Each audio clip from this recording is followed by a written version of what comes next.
შვენიერი ქუთაისი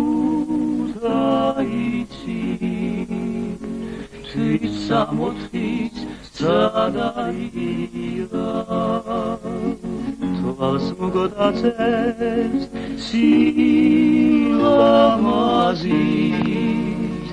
დარია თუ ავდარია ხარ ზამთარი გაზაფხულს გავს ხარ ზაფხულში ზამთარია ეგლუც ხალის სადარია შვენიერო ქუთაისო სავარადო და სამაისო. Okay, after a little winter hiatus, welcome back to Reimagining Soviet Georgia. My name is Brian. And I'm Sopo. And today on the podcast, we have a guest, Bakar Berekashvili. Welcome to Reimagining Soviet Georgia. Bakar, why don't you introduce yourself? Who are you and what do you do? So my name is Bakar Berekashvili, and I'm a professor of political science and sociology at the Georgian American University in Tbilisi. I was born in winter of 1983 in Kutaisi, which used to be one of the leading industrial cities in the Soviet Georgia. So my research interests in the field of social sciences are quite broad, and this includes critical sociology, political and social theory, post-socialist politics and society, the political ideologies, problems of democracy, and of course, Marxist thought in developed socialism with a particular focus on Soviet Georgia. That's great. And the reason, of course, we invited you onto the podcast was because from everything I understand, you've taken up this research project on the history and intellectual development of Marxism in the Georgian Soviet Socialist Republic in the period of developed socialism in the late USSR. And of course, I think that this is a very important topic because, as we know, in the post-Soviet period, there's been this academic, intellectual, and political pressure to erase the kind of role, the history, and the living memory of Marxism in Georgia. So for our audience, could you just tell us a little bit about your research? Tell us a little bit about the history of Marxism in late Soviet Georgia, the kinds of thinkers that you're researching, what their ideas were, the debates they were involved in. Just give our listeners a little outline of what you've been researching. I'm involved in researching Marxism or Marxist thought in Soviet Georgia, I would say, for many years. I would say that this is my individual project. It is a completely voluntary project. It is not funded, and I don't get any funds for this. What I'm doing is that I'm collecting different academic and scientific intellectual materials, including the books, monographies, articles, correspondences, conference materials, which reflect on the Marxist intellectual life in Soviet Georgia. And I was interested in this topic or in this field because the legacy of the Marxist thinking or a Marxist academic community in post-Soviet Georgia is completely neglected because of the ideological dialectics of the post-Soviet transformation in Georgia.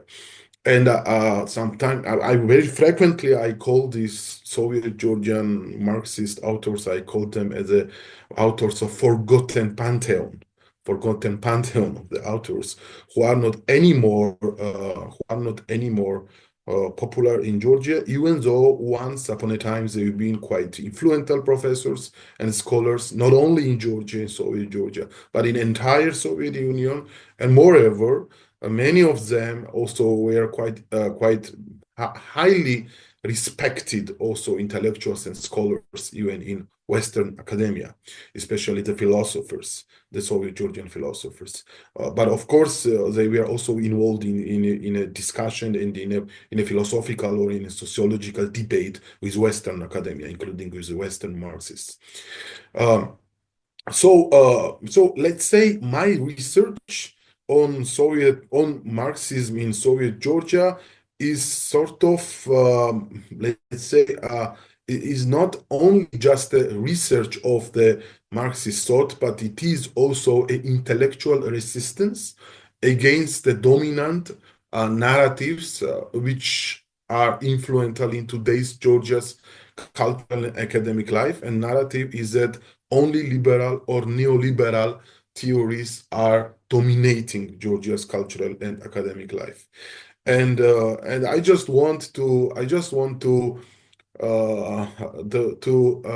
pay attention to the legacy of the Marxist thought in Soviet Georgia. I just want students, professors, or just anyone who is interested in science, let's say. I just want them to know that Soviet Georgia used to have very rich scientific and academic life.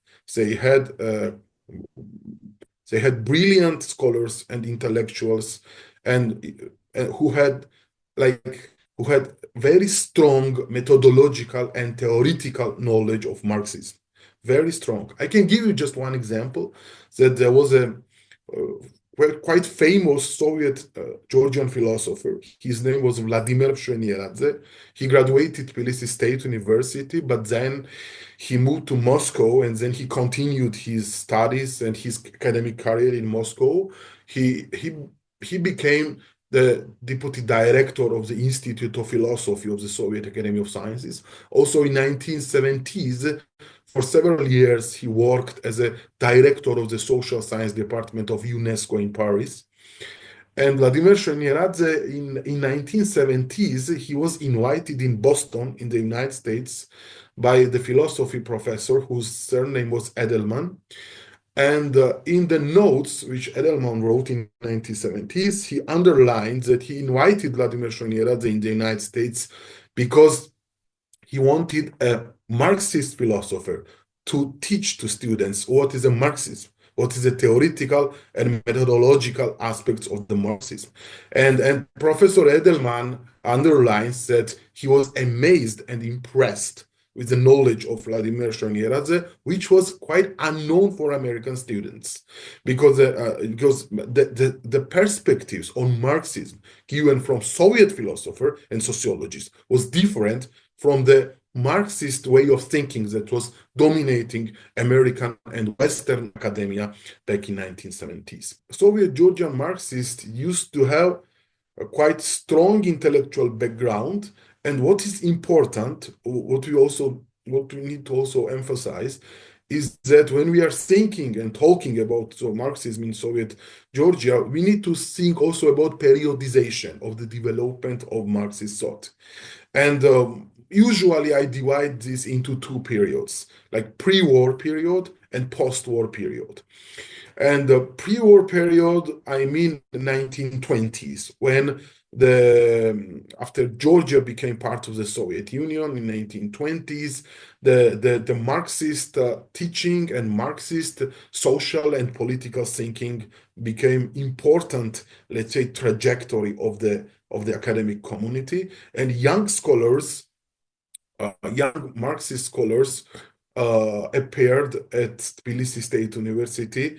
And for example, I can give you like two names of the pre-war generation of Soviet Georgian Marxists. One was Kote Bakradze. He was a man of letters. He was a philosopher, quite respected. He was actually quite respected among Hegelian philosophers also in Europe. He started his philosophical studies at Tbilisi State University. And then in the 1920s, in the middle of 1920s, he studied in Germany. Also, he was trained in in philosophy and this in social theory in Germany, and particularly in Freiburg. And then when he came back to Tbilisi, he had this robust philosophical knowledge. And when he was in Germany, when he went to Germany, he went there already as a Marxist. And when he came back in Georgia, he still continued, of course, his Marxist analysis of different philosophical issues or philosophical topics. And Kote Bakradze actually used to be a very influential philosopher and during the entire period of Soviet Georgia. He was quite, let's say, respected among his colleagues and his student. His knowledge of Hegelian philosophy and of Marxist philosophy was remarkable. Another name which I can give was Kita Megrelidze, Konstantin or Kita Megrelidze. He was the same generation. He also studied in Germany, and he was one of the prominent theoreticians who established the field of the sociology of the thinking. The only book which he wrote is called The Fundamental Problems of the Sociology of Thinking.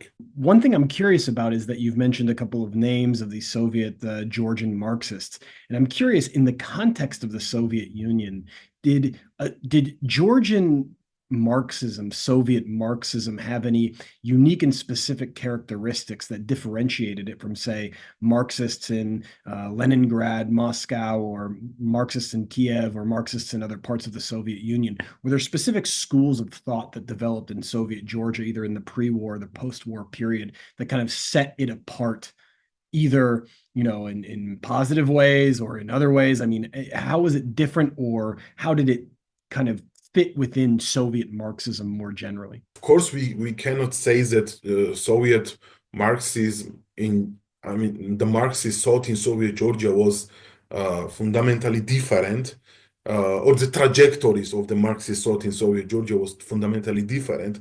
What was going in Leningrad, in Moscow, certainly no, because it was quite, let's say, a consolidated academic process. They shared many views, they shared the philosophical standpoints, and I will tell you what was the reason of it. The reason of it was that in the Soviet Union, differently from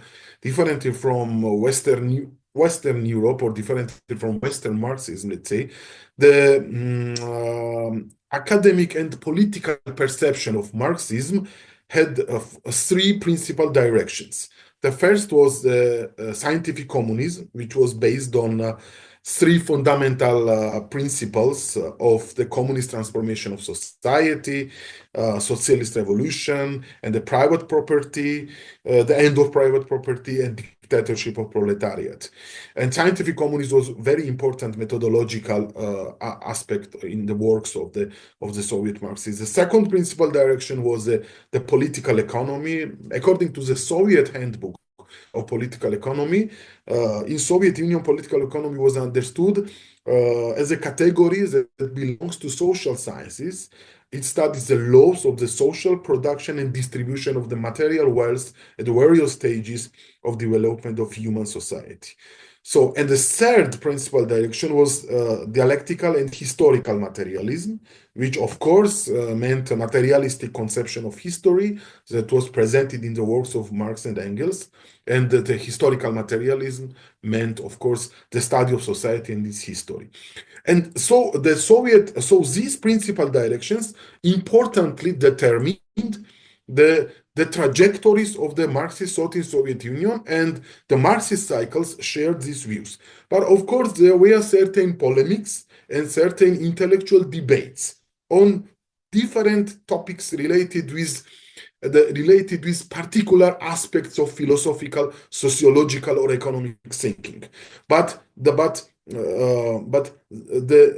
all Marxists in Soviet Union, as they shared these principal directions of Marxists, they had more consensus than disagreement. But it does not necessarily mean that there was not discussion. There were a lot of philosophical discussions that was organized in Moscow, for example, at Soviet Academy of Sciences. Also, philosophical or sociological discussions were organized in Georgia. Even inside of Georgia, there were sociological debates. For example, in post-war period, in 1960s and 1970s, there were intellectual debates on terminological, on use of different terminology between Georgian philosophers and Georgian political economists, for example. For example, let's take the terminology of value. The philosophers had their own perception, what is the value as a terminology, and political economists had their own perception, and there were debates how to use this terminology, and this was a scientific debates. So there was not, let's say, debates based on political ideological aspects, but rather scientific and academic debates. They had quite, let's say, also broad interest and field of research. Let's list some of the, let's say, the major terms of scientific, let's say, critique or scientific topics. The first, I would say, critical study of imperialism, especially the ideological forms, cosmopolitan or cosmopolitanism or capitalism without borders, geopolitical, Malthusian, racist theories. So the Soviet scholars were involved in the critical study of these particular manifestations of the imperialism. I would say, another topic which was largely, let's say, discussed in Soviet academia was the critique of Western bourgeois sociology. This especially including the sociological theories and methods. Western bourgeois sociology was understood in Soviet time as a opposite theoretical and methodological strategy of the Marxist sociology. Yes. Another was the critique of Western Marxism, of course, especially the critical study of anti-communism and bourgeois ideology. Another topic of the Marxist scientific investigation in Georgia was ethical and moral foundations of communism, including the study of socialism and historical materialism. Many books have been written in this direction too. Also, we need to mention here monographies and books and articles written in the field of Marxist methodology. For example, about Marx and Engels, how to use their method and how to understand their theoretical framework. Critique of imperial colonialism and neocolonialism was also in the center of the scientific research, especially the study of anti-colonialism, and including the critical study of the problems of westernization and problems of national sovereignty. Actually, the idea of national sovereignty was quite emphasized in Soviet Georgia academic literature. So, and there were many other, let's say, there were also like other topics, but mostly they are the topics which they were interested in. I would like also to underline about one important fact, I don't know, a process that the Soviet Georgian Marxists had also enjoyed quite large international scientific interventions. For example, the Georgian Marxists successfully performed in the World Congress of Sociology, which was organized in Milano and Stresa in 1958. Also, Georgian Marxists successfully participated in Fifth Congress of the Sociology, organized in Washington in autumn of 1962. Actually, there, Vladimir Shoinieradze presented a very good topic, which was titled as Objective Foundations of the Development of Society, critical study of some sociological theories. This was actually the critical study of Rostov's theory, a famous American anti-communist economist. Yes. Also, for example, there was very successful participation of Georgian Marxist sociologists in World Congress of Sociology, Sixth World Congress of Sociology organized in 1970. Also, I must mention that the important Congress for Georgian Marxist philosophers was the World Congress of Philosophy, 14th World Congress of Philosophy, that was organized in Vienna in 19 1968, and Otar Bakuradze and Vladimir Shvenieradze also presented there. I need to also mention that there was a very important congress in Brighton in the United Kingdom, 18th World Congress of Philosophy, where Shvenieradze presented too. And actually, Shvenieradze also chaired many panels in World Congresses of Philosophy and Sociology. When we are thinking about Marxist thought in Soviet Georgia, we need to also say who were these Marxists, not only their names and not only their biographies, but what were their professional background. This is very important. So Georgian Marxists, usually they were philosophers, the historians and political economists. What we need to also take into the consideration is that the philosophers and political economists also took the role of sociologists. They were also sociologists. The philosophers and political economists, we are working in the field of in the different sociological fields. But this was not something unique for the Soviet Union.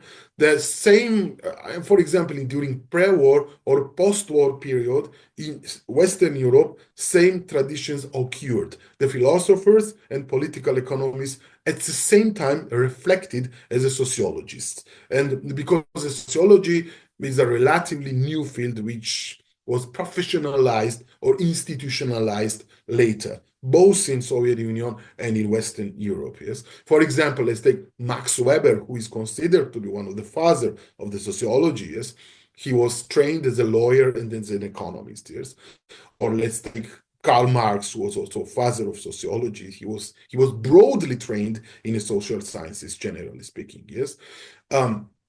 So philosophers, political economists, historians. And what was the locus where these Marxists did their intellectual or academic investigations?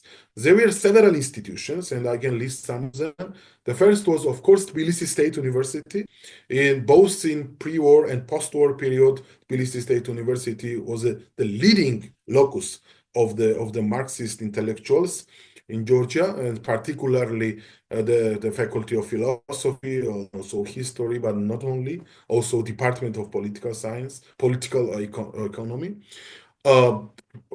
Another important institutional locus was of the Marxist thought in Soviet Georgia was the Soviet Georgian Academy of Sciences, and particularly the Institute of Philosophy, the Institute of Economy, and of course, Institute of History, especially under the directorship of the famous Georgian Soviet Marxist historian Niko Berzenishvili. Also, the Institute of Economy for more than 30 years was directed by another famous Georgian Marxist political economist. His name was Paata Gugushvili. He was one of the greatest author in the field of sociology in Georgia. He authored more than 500 scientific works. We discussed off record that there's a Marxist, Soviet Marxist that we know of, who tried to write about some of the problems of corruption within late 80s or early 80s, 70s Soviet Georgian economy. And he was very much marginalized within the Soviet Union, and how people who were actually trying to make Soviet Union better were often marginalized by the same people that denounced the Soviet Union after its collapse. Yes, of course. For example, let's again mention here Otar Giyev, the great Georgian philosopher. Otar Giyev actually wrote in 1980s, he was critically reflecting about the problems of the late Soviet socialist society in Georgia and in Soviet Union. And he was critically reflecting about the problems of, for example, capitalism, problems of the remnants of the capitalistic egoism, which also was visible in certain parts of the society. He was critically also reflecting about certain pathologies which are characterizing to capitalist society, including not only the corruption but also misuse of the benefits or misuse of the public goods of the socialist society and so on. And Otar was a great social and philosophical thinker because he was a very traditional Marxist philosopher in a way that he was also a critical. He was also a critical to not only to capitalism but also to the problem of socialist society. And of course, this criticism was not against socialism, but it was because to make society better and to make socialism working and to make socialism and society as a let's say interrelated phenomenon, and this critic was actually in fact supporting the better socialist formation of the society. Yes, and of course, yes, in post-Soviet times, those scholars who were not self-critical and self-reflective, some of them, and even many of them, immediately converted into liberal proselytism, into liberal beliefs, and those who were, then it became clear that they were not, of course, devoted Marxists, because they immediately merged their ideological identity into liberal category. But they were, of course, the Marxist sociologists in post-Soviet times who belonged to the Soviet academic community and who remained still devoted Marxists in times of post-Soviet Georgia. One of the good example I can give, the Guram Asatiani, he was a Marxist, Georgian Marxist, sociologist and philosopher. He was my teacher and professor back in 23 or 22, 23 years ago when I was studying at Tbilisi State University. But he was a great philosopher and quite successful academic in times of Soviet Union. But in post-Soviet Georgia, of course, there was lots of attempts to marginalize him as a Marxist sociologist, as a Marxist social theory, and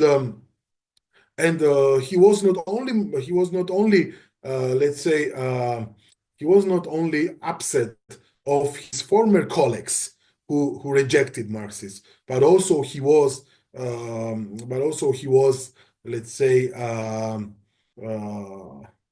upset of the dominating, let's say the dominating anti-Marxist views in academia.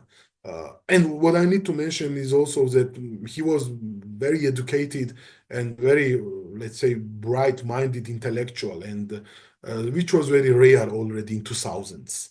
You know that was a period when Saakashvili started to marginalize all Soviet intellectuals, And this is very sad that Guram Asatiani, and not only Guram Asatiani, there were also other authors. They were also marginalized by the system back in 2000s. And again, Asatiani was quite critical. He was self-critical. He was frequently quoting Marx, who was saying that it's famous quote of Marx that I know that what I really know, said Marx, is that I'm not a Marxist. And Marx was especially reflecting about the Marxist movements in Europe, which appeared in the second half of the 19th century. And Guram Asatiani was always emphasizing about the self-critical traditions in Marxism, let's say.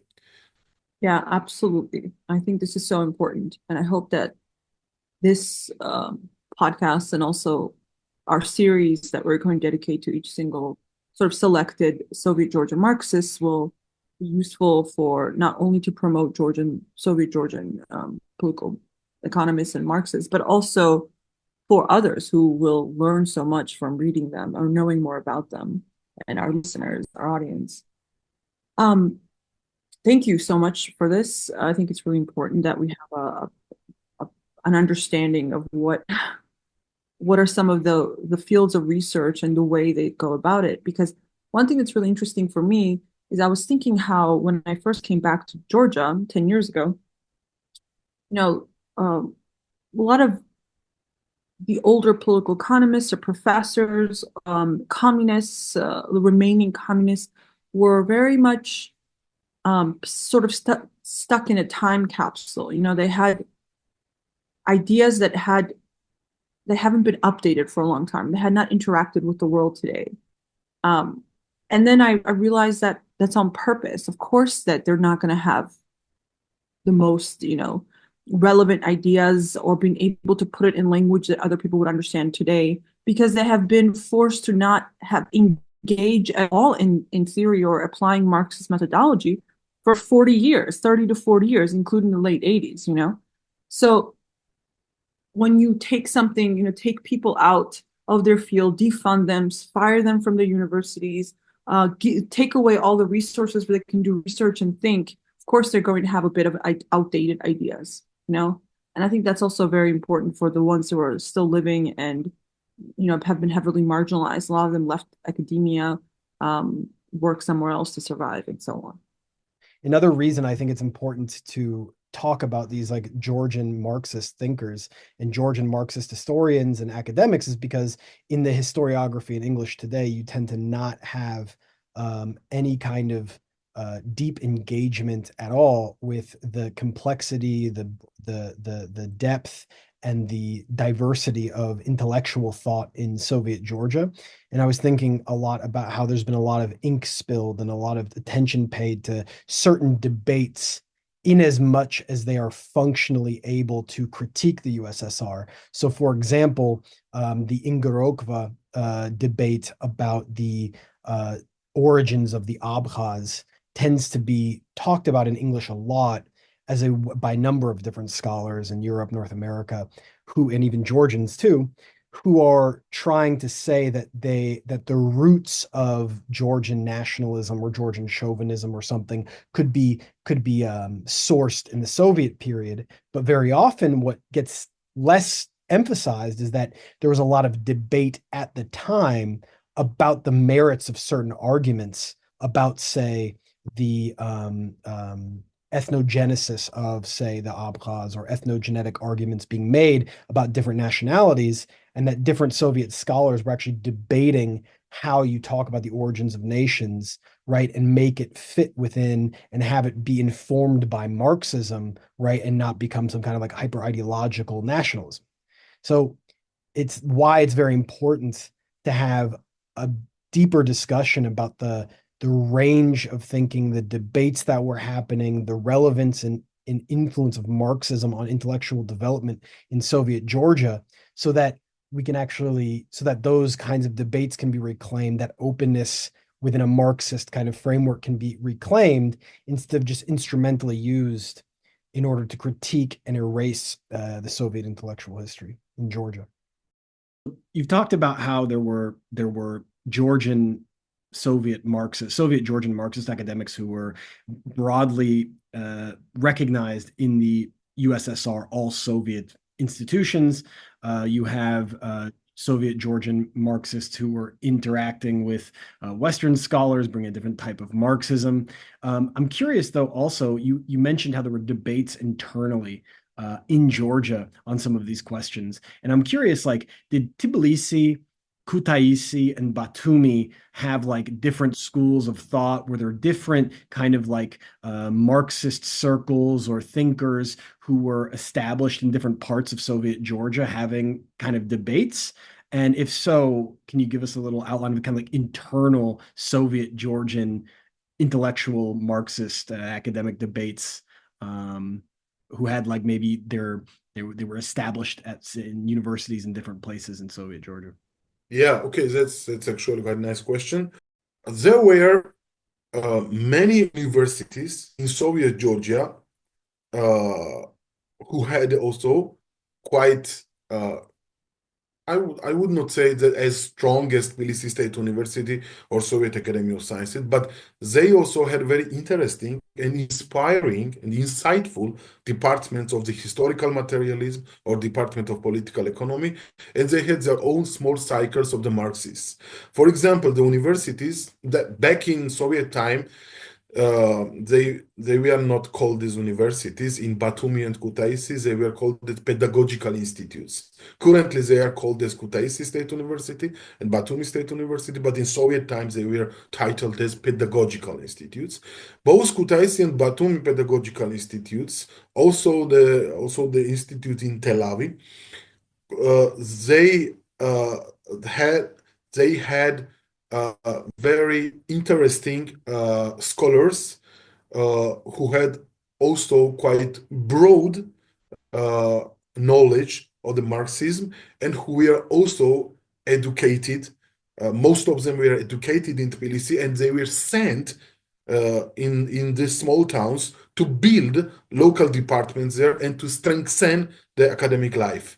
For example, Kote Bakradze was also teaching in Kutaisi and in Batumi and helped to create local cycle of the Marxist scholars. And Batumi Institution, Pedagogical Institute had, for example, a famous Marxist philosopher, Mikhail Stambolishvili, who headed there the department, who headed there the Department of Philosophy and who was leading the Marxist cycle. For example, in Kutaisi, the rector of the Kutaisi State University was very famous Georgian philosopher, post-war generation. He belonged to post-war generation. His name was Otar Bakuradze. He was one of the best, let's say, a specialist in the field of German philosophy and in Marxist theory, and his books were translated actually in Chinese language, also in Soviet times, and also in French and in Polish, I think.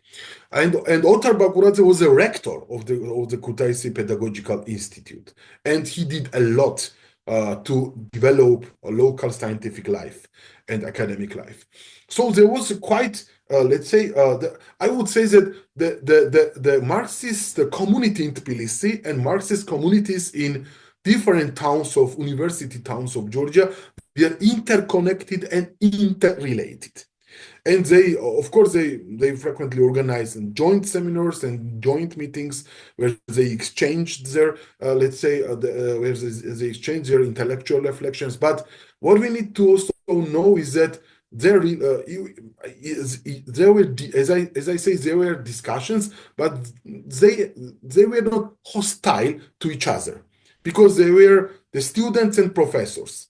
I mean, Tekote Bakradze, for example, trained lots of his students who later became another big names in philosophy. They had discussions and debates, but they did not have the hostile relationship, or how to say, yes, the rivalry or something like this. In this, of course, there were some certain, as I say, disagreements and certain the problems, let's say, but the mostly Georgian academia was quite, let's say, the consensual on many issues and on many topics. And I will tell you what was the reason of it. Because the Soviet society was organized in the following way. The major social class in the society was proletariat and peasants. Yes, the working class was a driving social force of the Soviet society, and the working class represented the majority of the Soviet society, and the intelligentsia, as it was called, as you know, or we can say cultural class or academics, represented the intellectual locomotive of the development of socialism in Georgia. Their role and their goals was to satisfy cultural interests of the working class. That's why the philosophers, and not only philosophers, historians, geographers, frequently visited local factories, local industrial sites, and they were lecturing to them about the different issues or different topics related with either with the socialist societies or related with the critical understanding of the capitalist society. So the scientists had this moral goal, let's say, to support the socialist transformation of society. Yeah, I think it's really important that you highlighted the role of these scholars as opposed to what the role of these scholars are in a capitalist society. Also, to go into deeper, because I think, coming from more of a Western Marxist tradition that I come from, right? You really you never hear any Soviet Marxists ever completely empty in that category. You also are told in a way to be suspicious of them. You shouldn't trust them, that they were sort of some kind of state. They didn't actually create any new scholarship. They were just sort of these ideological stooges of Soviet Union, is how you are taught to think about this, even if you do question it, that why don't you teach anything from the Soviet Marxist traditions? Maybe you can speak to that. So, first of all, we need to understand there was a big discrepancy between the Soviet Marxism and the Western Marxism. And I can tell you just one example of the sociological conflict, let's say, between Soviet and Western Marxism. And the best example is the conflict between the Frankfurt School and the Soviet Marxist community. According to the Soviet Marxist traditions, the problem of the Western Marxism is that they neglected the major methodology of original Marxist thought, which is a historical materialism. They rejected use the method of historical materialism to explain and to give understanding of the social and the political world. And this was one of the serious reason of the conflict between Western Marxism and Soviet Marxism. Because again, the Western Marxism, and especially Frankfurt School, they declined the role of the working class in the revolutionary transformation of society. And the Soviet Marxists understood Frankfurt School as a place of pessimistic, anarchist, and bourgeois opportunistic intellectuals.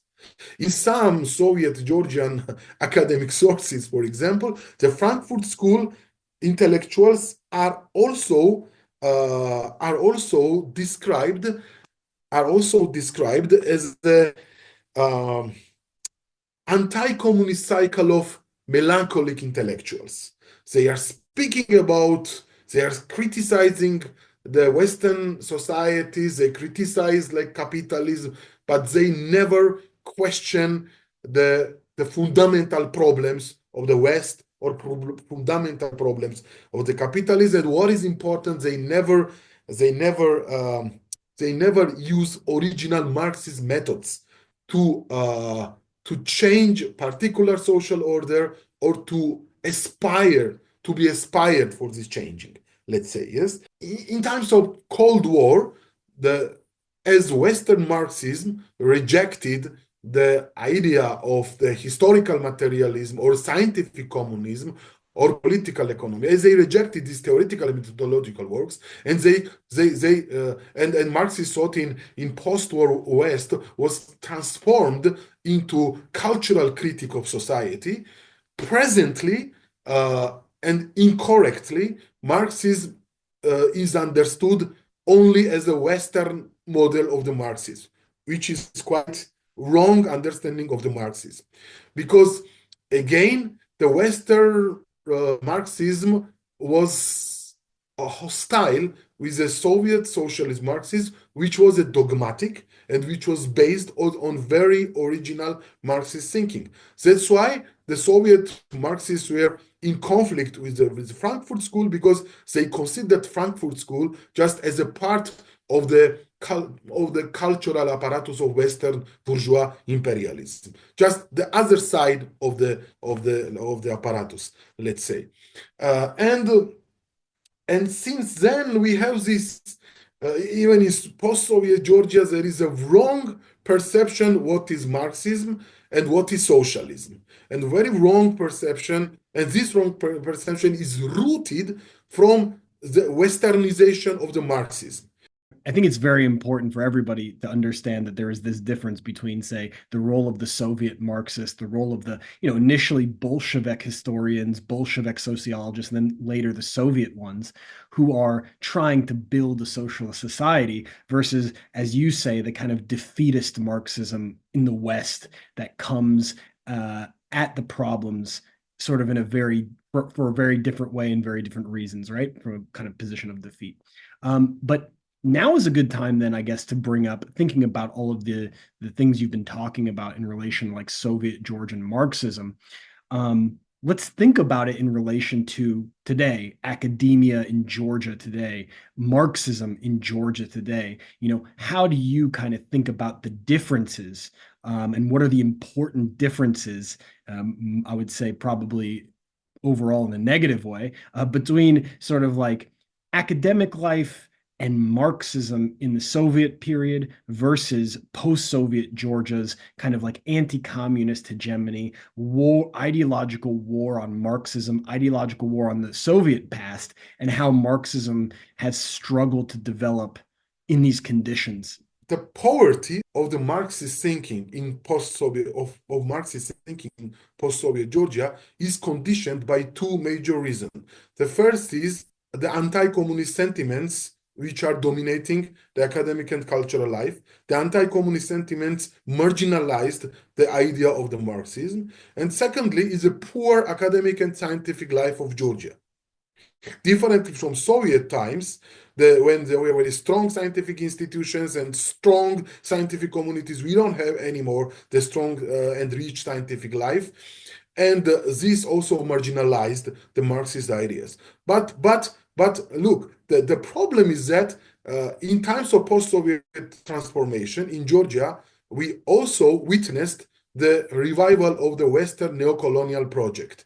And the idea of the Western neocolonial project was, of course, to contribute liberal transformation of the cultural and social life in Georgia. But this process of liberal transformation also does not necessarily mean that it rejected any other ideas.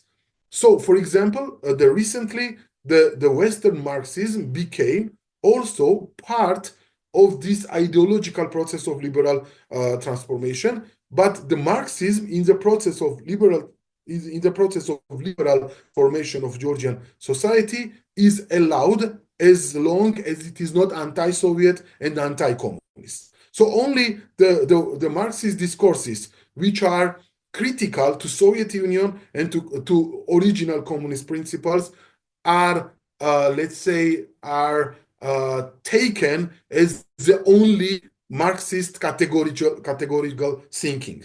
So that's why we have now in Georgia the liberal left, who has quite visible moral consensus with liberals, because they both have one ideological goal: to fight against communism and against socialism. And the problem is that the Western Marxism, which is becoming the discourses of Western Marxism, which is becoming popular among certain, intellectuals in Georgia, is not dangerous neither for capitalism nor for liberalism. And that's why it is promoted. The only problematic alternative for the Western liberal discourses are original Soviet socialist traditions. Those traditions are marginalized both by liberal left and by, traditional liberals who are not maybe aligning with left, but they are just very classical liberals, let's say, yes. So, and they are involved in current social struggles for power. And in order to create the illusion of the pluralism in this power, the liberal left and other type of liberals are consolidated. But this is, in fact, not ideologically different groups, but they are ideologically homogenized groups. They are like the one intellectual group with different, let's say, with different attitudes, but in same political and ideological taste. And that's why there is this struggle against, there is a struggle against Soviet Marxism, because the Soviet Marxism is the only, let's say, scientific category which questions the fundamental problems of Western liberal imperialism or Western capitalism. If you take a look to the academic writings of the Soviet Georgian Marxists, back in 1950s and 1960s in post-war period, they were reflecting a lot, which are quite useful even today. In 1960s, they were reflecting about problems of neocolonialism, about problems of the third way, so-called third way, about problems of revisionist Marxism, that revisionist Marxism is a bourgeois ideology, which in the end is never enemy of the liberal imperialism, but it's another, let's say, it's another ally of the liberal imperialism. And today's Georgia's academic life is overwhelmed with this with right-wing liberal views, with some also with some elements. We also see some elements of the liberal left in current academic life in Georgia. But again, there are not a big ideological discrepancies about fundamental issues between liberals and the liberal left.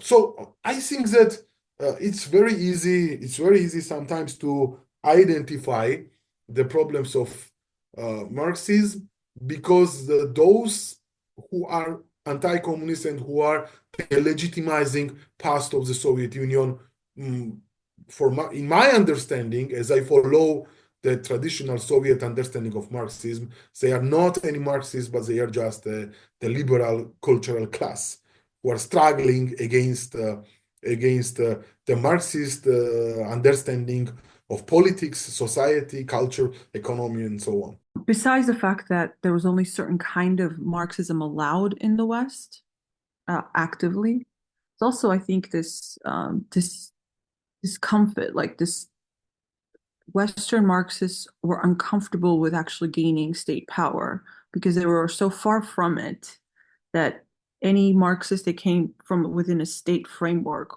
they felt uneasy about, because if in the West, your entire, how you organize is how to build movements, how to take over the state, or at least in this way, they didn't even think about taking over the state. Let's be honest about making concessions from the state. It's always this very anti-state, this large power that you are protesting, that you are trying to take something from.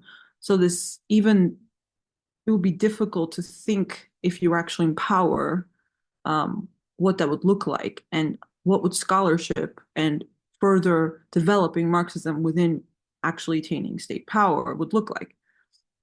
And with this as well, like, it's very clear that Soviet Union has intense and incredible experiments of how to organize society in so many ways, from healthcare to what kind of therapy, to agriculture production, to factories, to housing. In every level there was incredibly pioneering work done, which is completely disregarded in the West. And I almost wonder if we do not take these experiments and learn from them, why do people in the West believe that when they come into power, they're not going to have these same problems? Like, there's a sort of exceptionalism that if they build a revolution, that would be very different and everything would be very peaceful and beautiful, and everything will work out, and every single experiment they do, people will love, and so on. And they're not going to have this huge, bourgeois powers just trying to destroy them and make everything they try to do good turn into something horrible, So it's this very interesting, the kind of biases that they are working from. And even just not knowing so much, but things like the Soviet contribution to the writing of the UN Universal Declaration of Human Rights, incredible points. Soviet Union seems like they were the ones, their contributions seem to hold true now than anybody else's. Even I was reading about Shevardnadze's plan to leave Afghanistan, what he was trying to do with the US, also he was so on point, exactly what happened afterwards, exactly what he tried to stop. Even we had another guest here who talked about how the Soviets had these huge scholarship and debates about who to support worldwide, which revolutions, which government, which forces, like strict criteria and debates over this criteria in so many ways, and from building the international legal world system that exists today to internally building society. There are incredible amounts of debates and thought brought in that's absolutely invisible. Right. Thanks for this reflection. And I would add what you say, that also this actually the rise of the welfare state, post-war welfare state in Europe, uh, happened thanks to the Soviet Union and thanks to the socialism as a victorious ideology. Yes, I mean, for example, there are some, let's say, revisionist philosophers, like even from Frankfurt School, later Frankfurt School, third generation philosophers, who argues that the welfare state in Europe was a result of the reformed capitalism. But not really, that's not true. The welfare state was a result of the mobilization of the labor movements and the socialist movements that were supported from Soviet Union. Soviet Union did a lot. So Soviet Union supported socialist movements, and Soviet Union made socialism as a strong alternative of capitalism. And secondly, because of the competition, because of the ideological competition with Soviet Union, European countries, the European bourgeois elites were forced to do so-called compromise between capital and the labor. If not Soviet Union, they would never go to this compromise. And the empirical example of this is that when Soviet Union started to disintegrate gradually, the crisis of welfare state in Europe emerged immediately. So when there was not Soviet Union as an alternative socialist civilization, then European bourgeois class started to regenerate the neoliberal politics and to decline the compromise. Yes, and also what is important is that we all know from history that the great historical process of decolonization, which emerged in the world after the end of the Second World War, it was thanks to the large moral, political, economic even support from the Soviet Union. The countries of Africa and Asia are thankful for the Soviet Union because they supported the process of decolonization, while other countries, the European capitalist democracies, were against of decolonization. They were just forced to follow this way of decolonization. But we remember how France tried to sustain colonialism in Algeria, yes? But the process of the decolonization was so strongly supported from the Soviet Union that the liberation and emancipation of oppressed nations from Western imperialism, it was inevitable process thanks to the Soviet Union.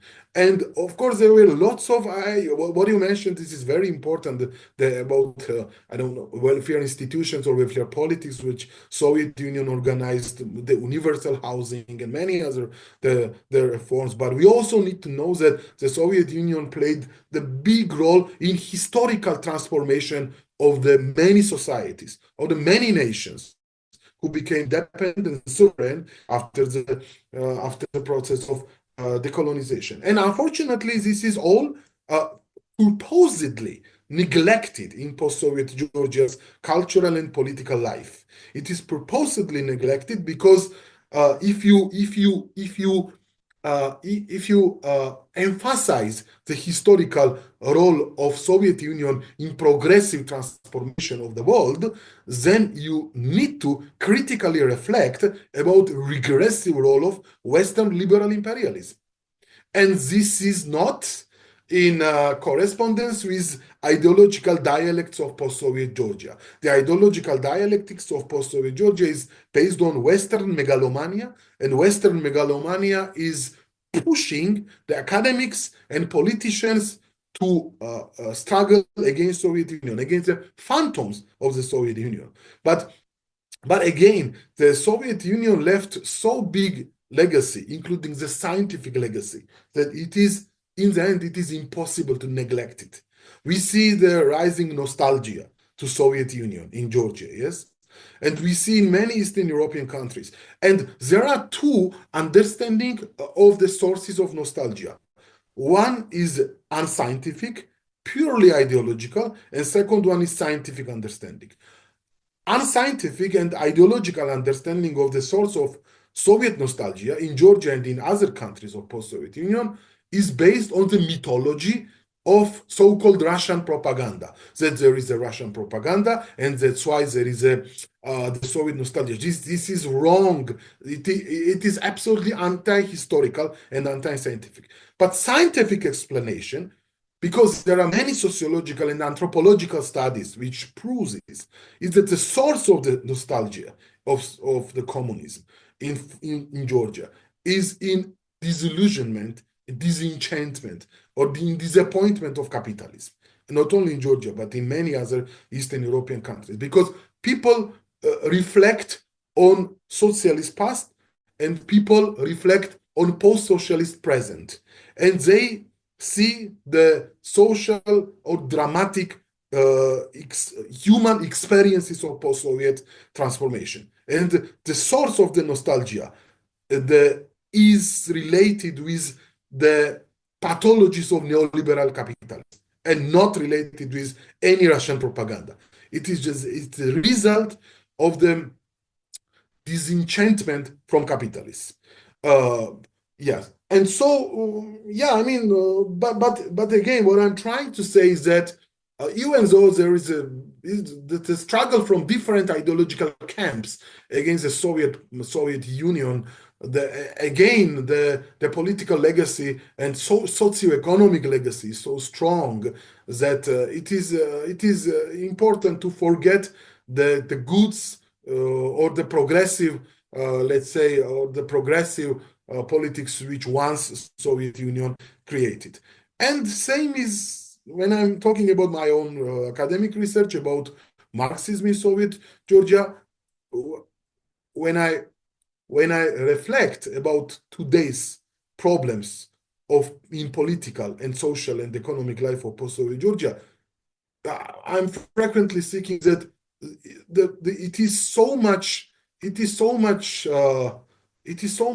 clear to understand these problems if we read well Soviet Georgian Marxists, because they were speaking all of them were speaking about the problems of the Western imperialism and capitalism and their intellectual thinking and their intellectual legacy, which is neglected currently, I think has a big perspective considering the crisis of capitalism, because their ideas and their thoughts are not only in the context of the Cold War, but we also can recontextualize it with today's reality. A few days ago, I went to the Museum of Georgian Medicine, History of Georgian Medicine.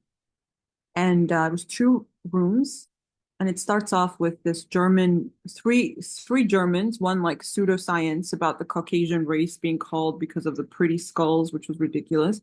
So you have these 3 German quotes about Georgian medicine or something about skulls.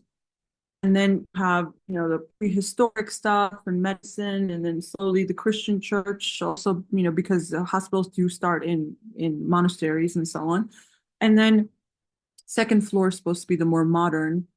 And then they have, so the people they represent in most of these 2 rooms have very, let's say, tenuous connection to medicine, like Georgian medicine. Very few featured were actually connected in some way to like medicine, a lot of kings and so on.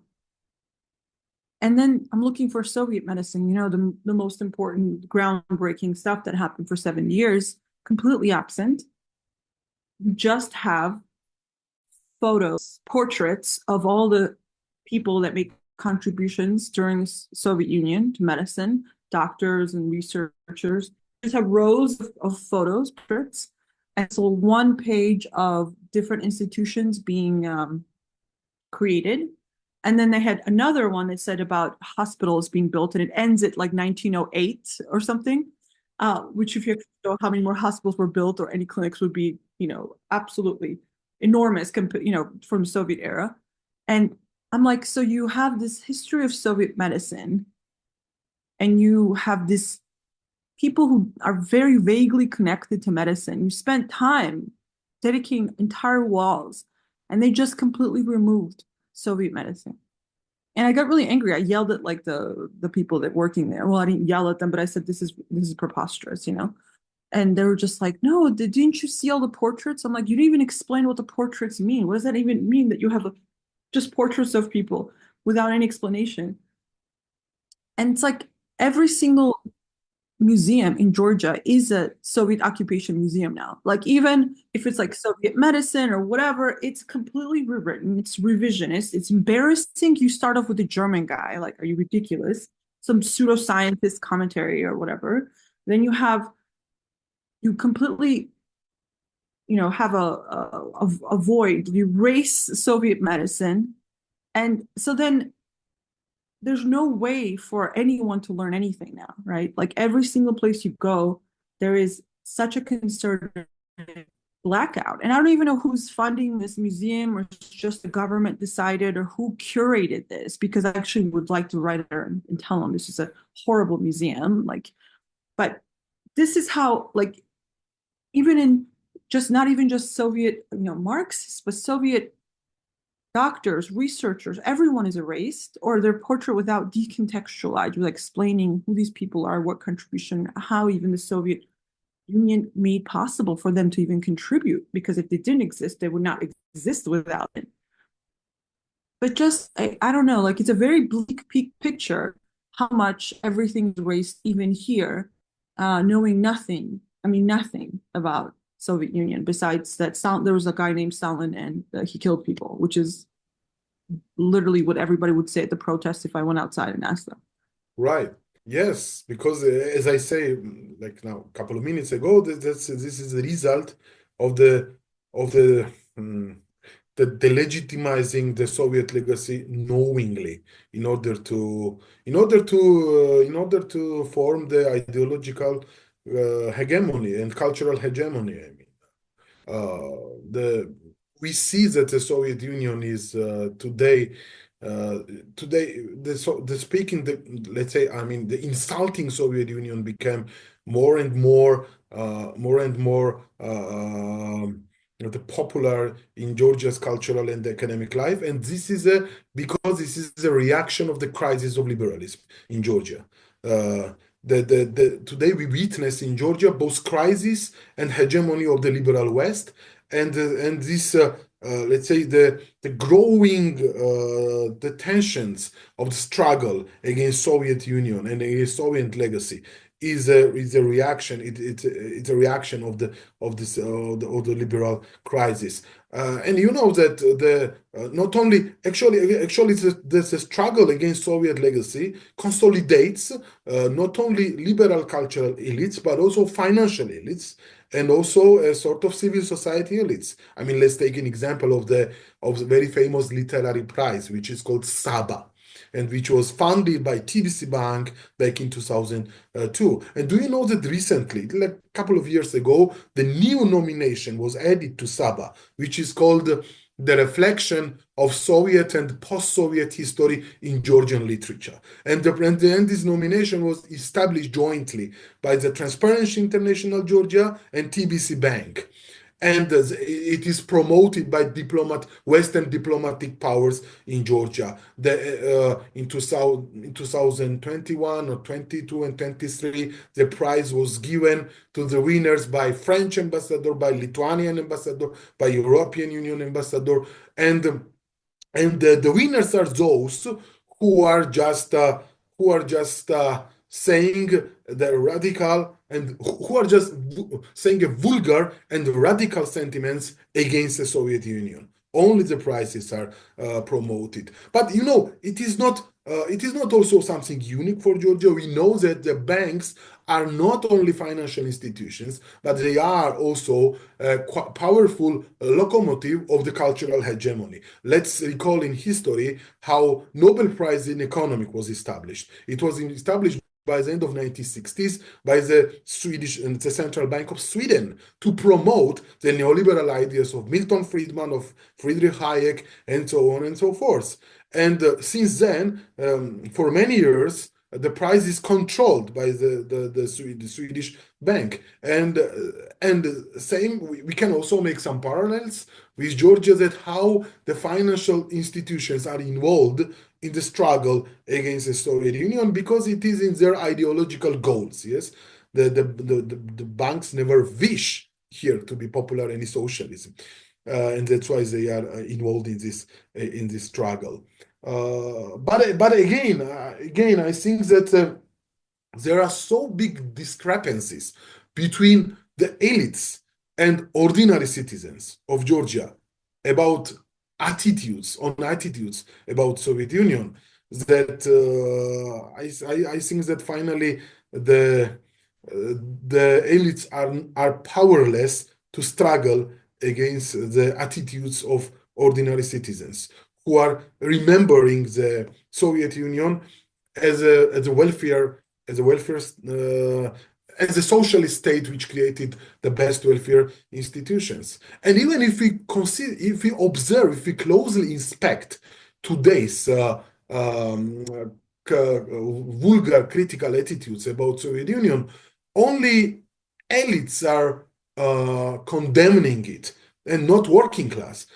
You can rarely find a working class member who will tell you something against the Soviet Union, but you will find like cultural class or political elites, and because they enjoyed with post-Soviet transformation, because they benefited from post-Soviet transformation, and working class not only did not benefit it, but they lost many things, and not only working class but also middle class professionals. Yes, that we know that in the 90s, for example, the social role of many intellectuals has been changed, and they were forced to requalify. Yes, like academics, they started to change their profession in order to survive. Yes.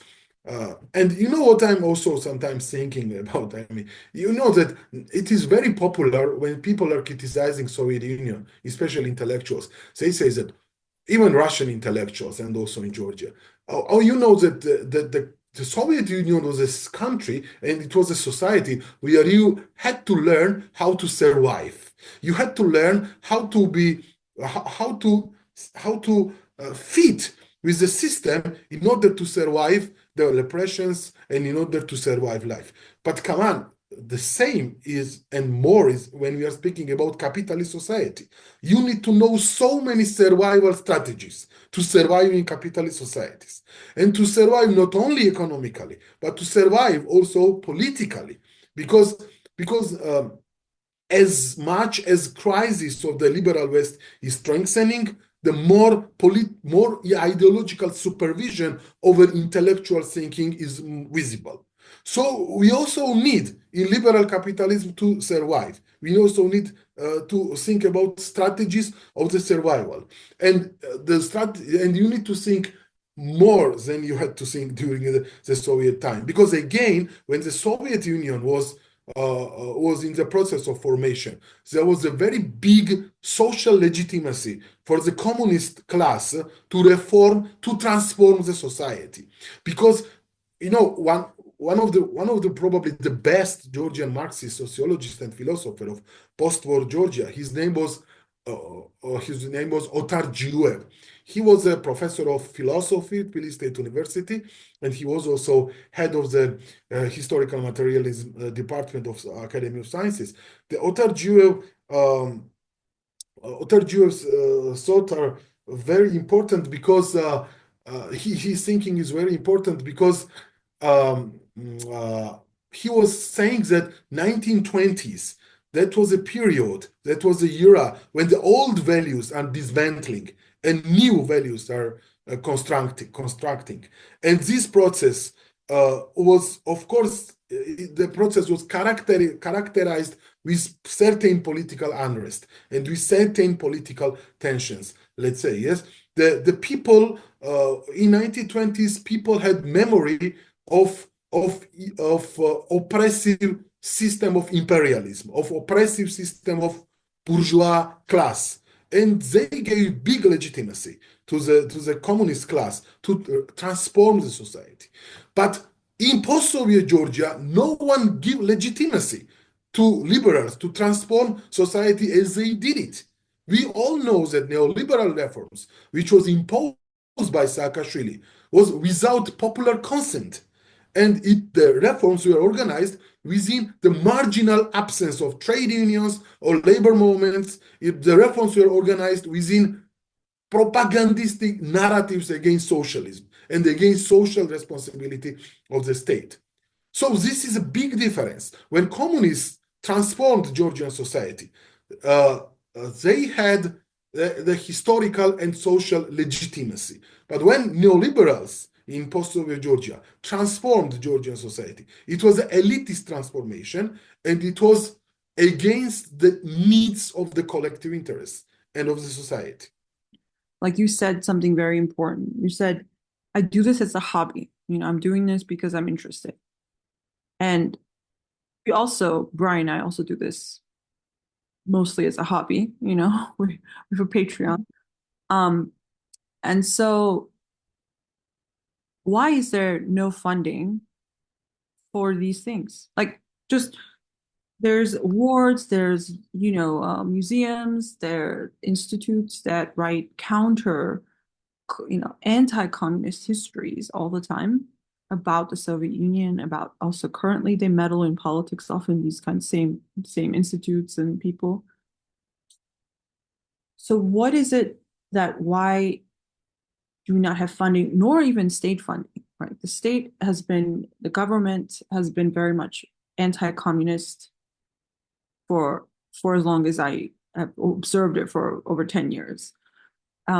Mostly it's been the opposition and the government have been fighting who's more anti-communist and calling each other communists at all times, KGB communists, Bolsheviks.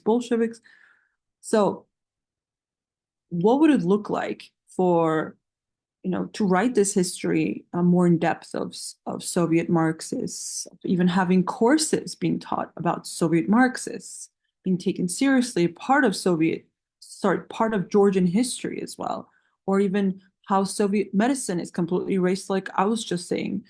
What would it take, in your opinion, to have these things more, systematic manner? We don't even have the beginnings of it yet, right? How do you envision it? Right. Okay. So you may say that this is a hobby, but actually this is a hobby in terms of that you don't get funds and so on. But for me, it's also one of the research activity. But yes, I don't get any funds because there are several reasons of it. First of all, the scientific projects in Georgia are probably the most marginal which are funded by anyone. You know that you have lots of so-called civil society projects, lots of activism projects, but scientific projects are not in priority of the funding from different grant-making institutions. However, I would say that of course there are perspectives. I think that state would give funds to study the intellectual legacy of our past, of our history. Yes, for example, I don't think that many grant-making institutions would be interested in intellectual rehabilitation of Soviet authors, but I think that it should be in the interest of the Georgian state to support scientific investigation of the Soviet Georgian authors, because it is a part of our cultural and scientific past, and we need to be proud of this past. And actually, I'm thinking, recently I was also thinking that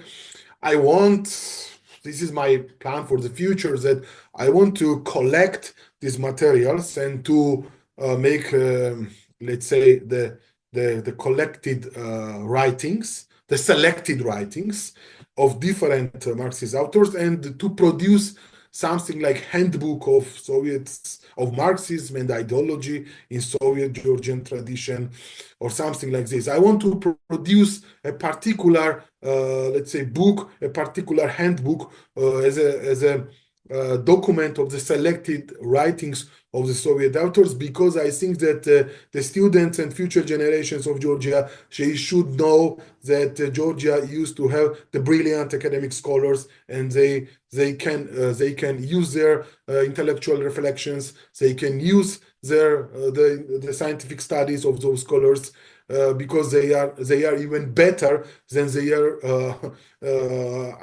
than other Western scholars with their even reading. They have more. The Soviet scholars had more comprehensive knowledge on many topics than contemporary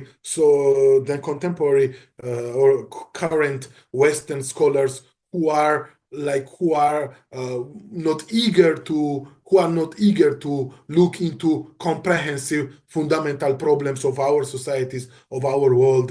Because you know that today's academia, not only in Georgia but also in West, is hijacked by anti-intellectualism. And the anti-intellectualism is everywhere, you know. And also, there is also so-called ethical neutrality. You don't need to be deeply intellectual, and you need to be at the same time ethically neutral. And it makes academia so boring. And if they read Soviet authors, they will see that they have their own strong values which they believe, but it never disturbs them to explain social reality in objective manner. Because look, Marxism, differently from liberalism and differently from the neoliberal ideology, is also self-reflective and self-critical. And this is what should be also emphasized. That's what I love about Marxism, is actually the criticalness of it, because reflection and criticism actually makes for better ideas and better ways of doing things.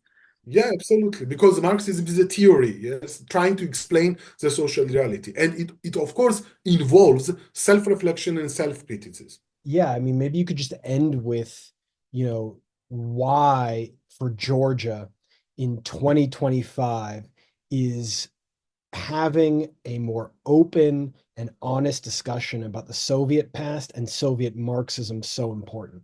We are now in Georgia, we are now facing, as I said, we are now facing the crisis of the liberal West, and we also face the crisis of the social dialectics of post-Soviet transformation. And if we want to have a better society, and if we want to have a better political and cultural life, we need to know the alternative, the theories, and then alternative views, how to overcome the problems which are in social and cultural and in political life. And I don't mean that we need to overcome the problems of liberalism, because I think that we don't need to overcome liberalism, but we need to end liberalism. And in order to end liberalism, we need to know well the intellectual and theoretical traditions of the socialism, which is the strongest moral, ideological, and cultural alternative of the liberalism. And so again, I think the important social changes in Georgia is inevitable. And I think there are new perspectives for the Georgian society to escape from this long and unfinished adventure of post-Soviet transformation. And in order to escape this liberal adventure of post-Soviet transformation, we need to open the discussion for the Marxism, for the socialism, for the legacy of the Soviet Union, and we need to know how to instrumentalize the Soviet Marxist thinking in order to explain and understand today's reality in Georgian politics and society. Rosa, Arcioda, Artscaria, Mechoridan, Mitomiplas, Romaisis, Sadaria, Umizezod moich rubles, Rocam Zeadadaria, Ekuskalis Sadaria, Sheniero, Kutaiso, Savaradoda, Samaiso.